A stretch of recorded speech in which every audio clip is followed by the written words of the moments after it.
ายแท้คนสื่อคำเต็มเลยบอลเกิดยังคืนมานี่ส่วนหนามวางเปล่าเลยมันนี่บ่มีคน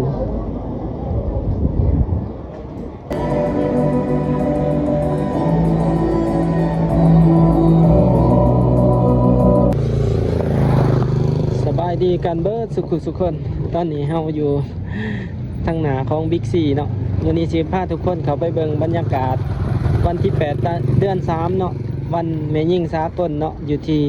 บิ๊กซีไอเทคมื้อนี้เดี๋ยวสิพาทุกคนไปเบิ่งเนาะวันนี้สิมีความคึกคืนปานใด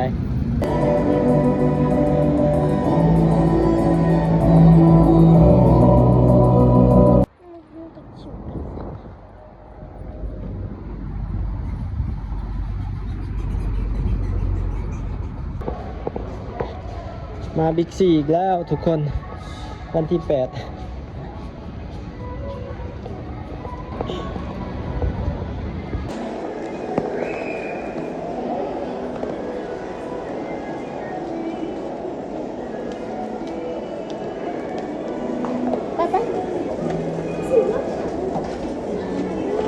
ดี๋ยวไปเบิ่งบรรยากาศกันเนาะบิ๊กซียังมีคนหลายอยู่บ่วันสำคัญคือมื้อนี้เนาะวันที่8เดือน3วันผู้หญิงเนาะ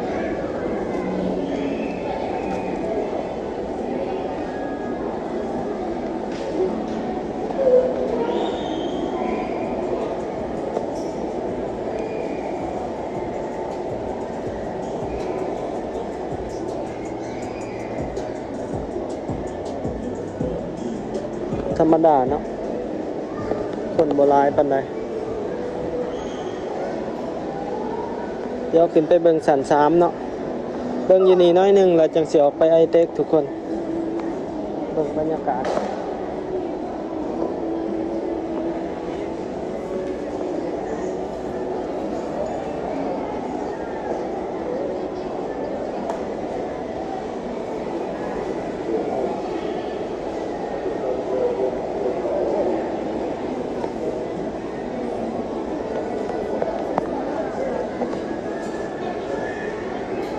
เดี๋ยวขึ้นไปเบิ่งสัน2เนาะ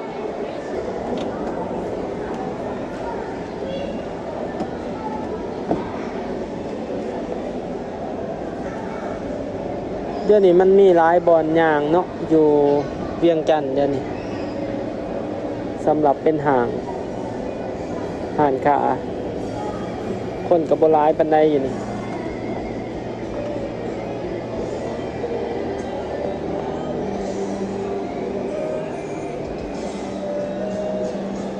สินค้าหัตถกรรม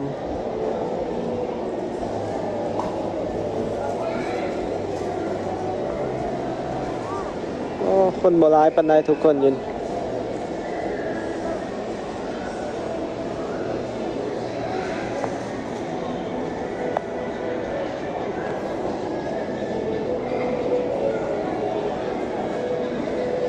อากาศก็บ่ร้อนเนาะมื้อนี้อากาศเย็นๆคนก็บ่ค่อยออกมา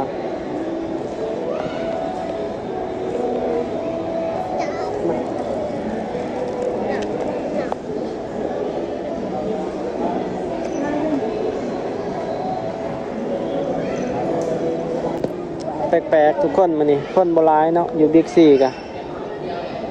วันที่8เดือน3เพราะว่ามื้อนี้อากาศก็บ่ได้ร้อนเนาะคนก็สิบ่เข้ามาหางปานใดหลายคนน่าจะออกไปลินตามตูบตามร้านอาหารเนาะเป็นแบบตูบร้านอาหารแบบบ้านสวนเนาะทุกคนสำหรับมื้อนี้อยู่ห่างกับคนบ่หลายส่วนหลายสิเป็นผู้ที่มาจากทางแขวงเนาะส่วนหลายสิเป็นแขกที่มาที่ส่วนหลายสิเป็นลูกค้าที่มาจากทางแขวงเนาะอาจจะมาจากแขวงเวียงจันทน์มาจากปากเงิมเนาะมาจากนอกเมืองสำหรับมื้อนี้เป็นบรรยากาศอยู่ที่บิ๊กซีค่อนข้างว่าธรรมดาเนาะคนก็บ่หลายปานใด บ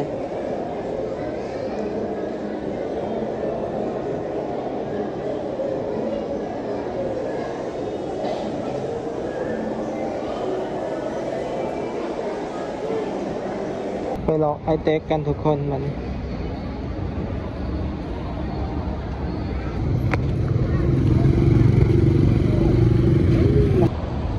บรรยากาศไอเต็กมันนี่ทุกคนบ่หอนเนาะ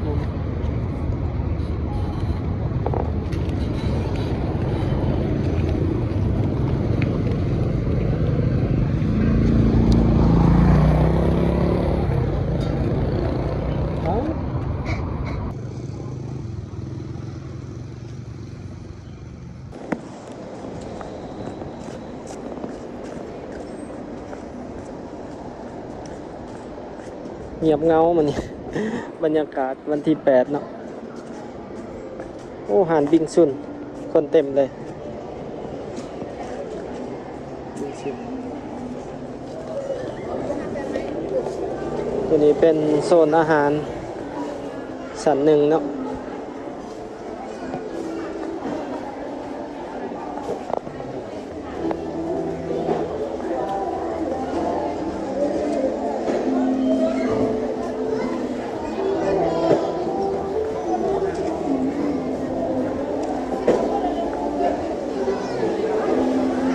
โอ้มาเบิ่งเขาเจ้าเฮ็ดหยังบ่อน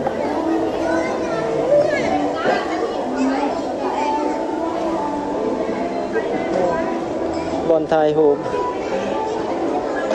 วูแมนเดย์บอลไทยโฮมวันผู้หญิงเขียนยังเขาเจ้าเขียนยัง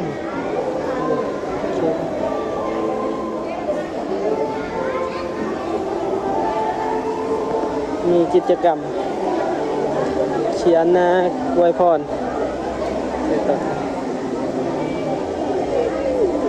เขียนหน่อยเขาจะเขียน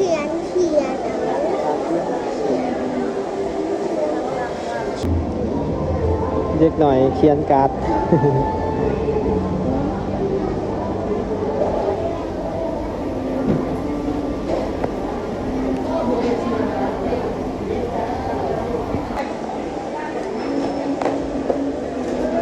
เดี๋ยวเขาไปเบิ่งบรรยากาศไฮเทคข้างในทุกคนก็คนก็ร้ายเติบอยู่เนาะวันที่8มื้อนี้เดี๋ยวสิไป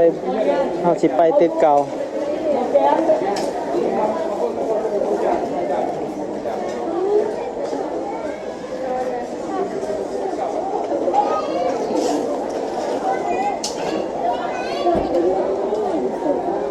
นี่กระแลมกินบ่กระแลมกินบ่อันนี้ก็คิดอะไรได้แล้วจะกินก็สวยเด้อบ่แซ่บมันต้องกินไอติมกินบ่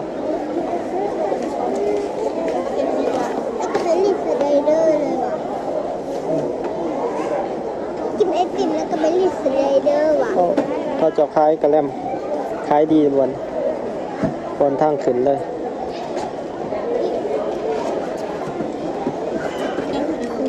ชี้เลยไปไหน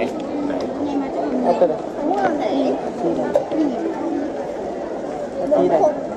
ว่าไปไหนเอาไปไหนเอาไปไหนที่นั่นไปก่อนนะลูกเป็นการที่นั่นไปไหนที่นั่น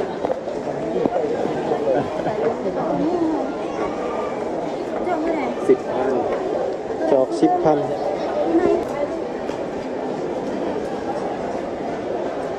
ไอเต็กมานี่คนร้ายอยู่เนาะงานคล้ายแว่นตัวนี้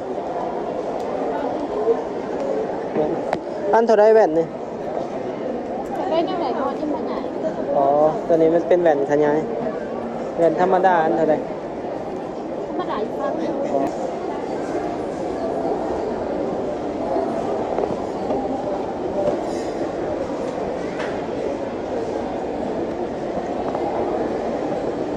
โอ้หานค่ำคนร้ายเลยหานค่ำผู้วงเนาะเป็นหานค่ำที่ว่า ยอดนิยมอัน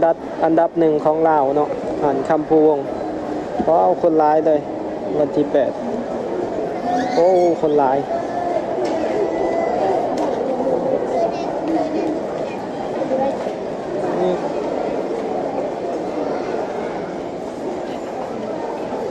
แท้คนสื่อค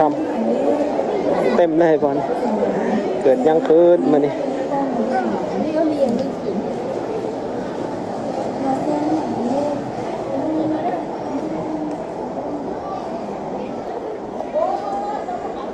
เราสิไปตึกเก่าเนาะทุกคน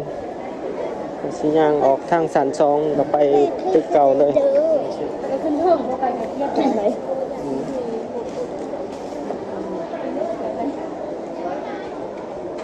นี่เป็นสันซองไอเต็กทุกคนจะสิย่างไปตึกเก่า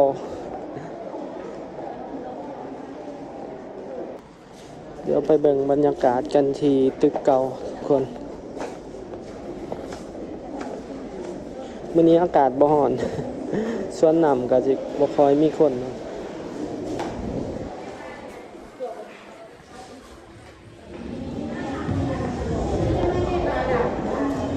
บรรยากาศเขาเจ้าคล้ายเครื่องอยู่ตึกทางสะพานเนาะทางไปตึกเก่า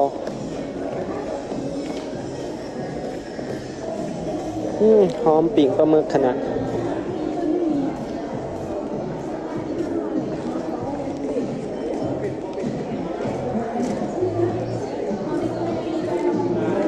อาหารปิ่งปลาหมึกหอมขนาดหิวเลย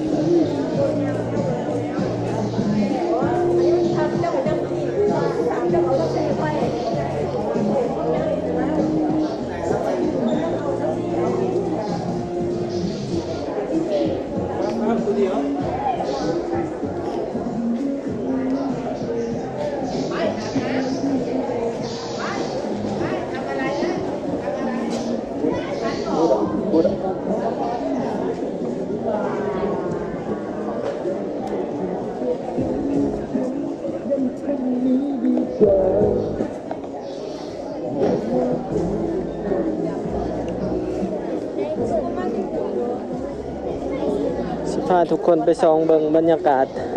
สวนหนามเนาะสิมีคนบ่สวนหนามไอเต็กติดกับบึงถาดหลวง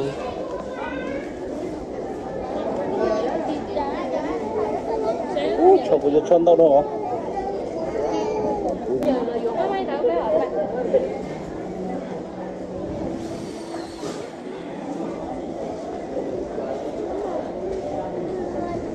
โอ้บรรยากาศสวนหนามโลง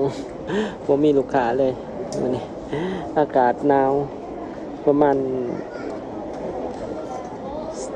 22องศาเนาะมื้อนี้กลางเว้นอากาศเย็นๆบ่มีคนเข้าไปลินเลย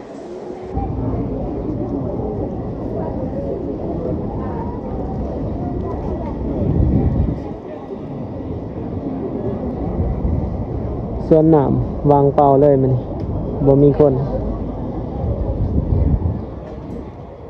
ติดกับบึงถาดหลวงเนาะทุกคนตึกที่เราเห็นหันเป็น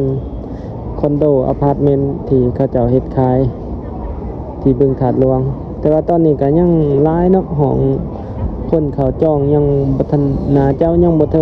ถึง20%เนาะจากที่เฮาแนมเบิ่งนี่ลงไปตึกเก่า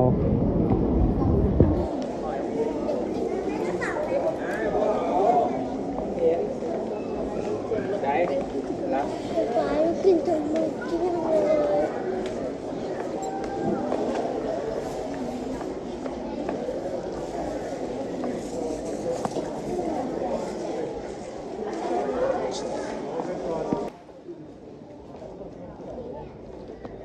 รถจอดก็หลายอยู่เนาะส่วนใหญ่สิเป็นลูกค้ามาจากเขตนอกๆนครหลวงเนาะมื้อนี้ที่มายางไอเต็กอาจสิเป็นแถวเขตชานเมืองเนาะที่เขามาอาจจะแม่นอยู่เวียงจันทน์ก็สิแม่นทางปากน้ำทางงอนเนาะเขามามื้อนี้บรรยากาศตึกเก่า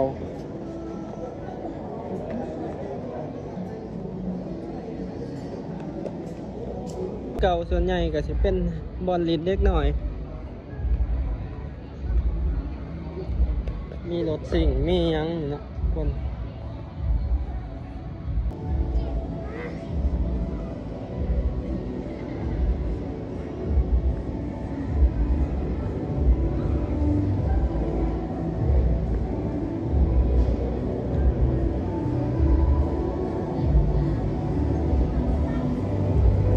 มีงานประกวด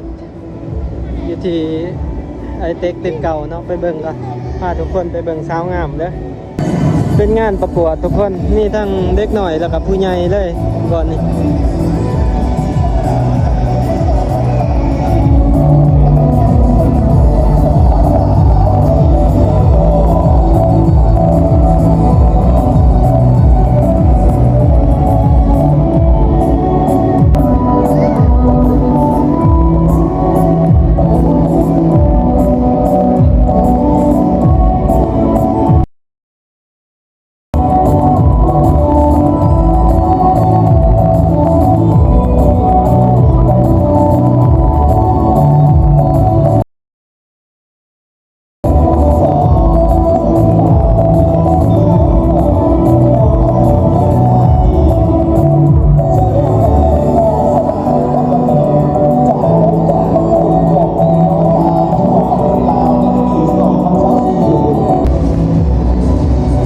บรรยากาศตึกเก่าก็มีสินค้าผลิตภัณฑ์ใหม่เนาะที่วางแสดงขายแล้วก็มีงานอีเวนต์งานประกวด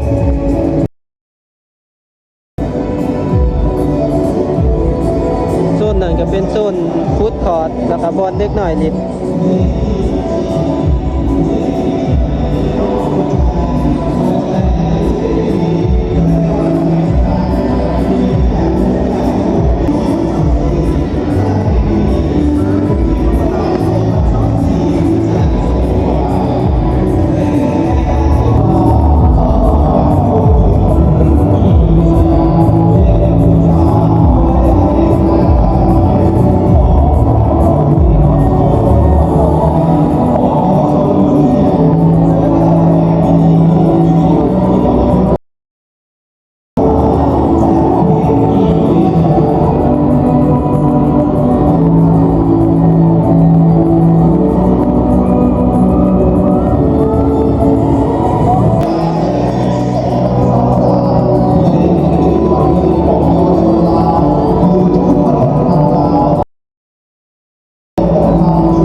งานสลักใหม่ทุกคน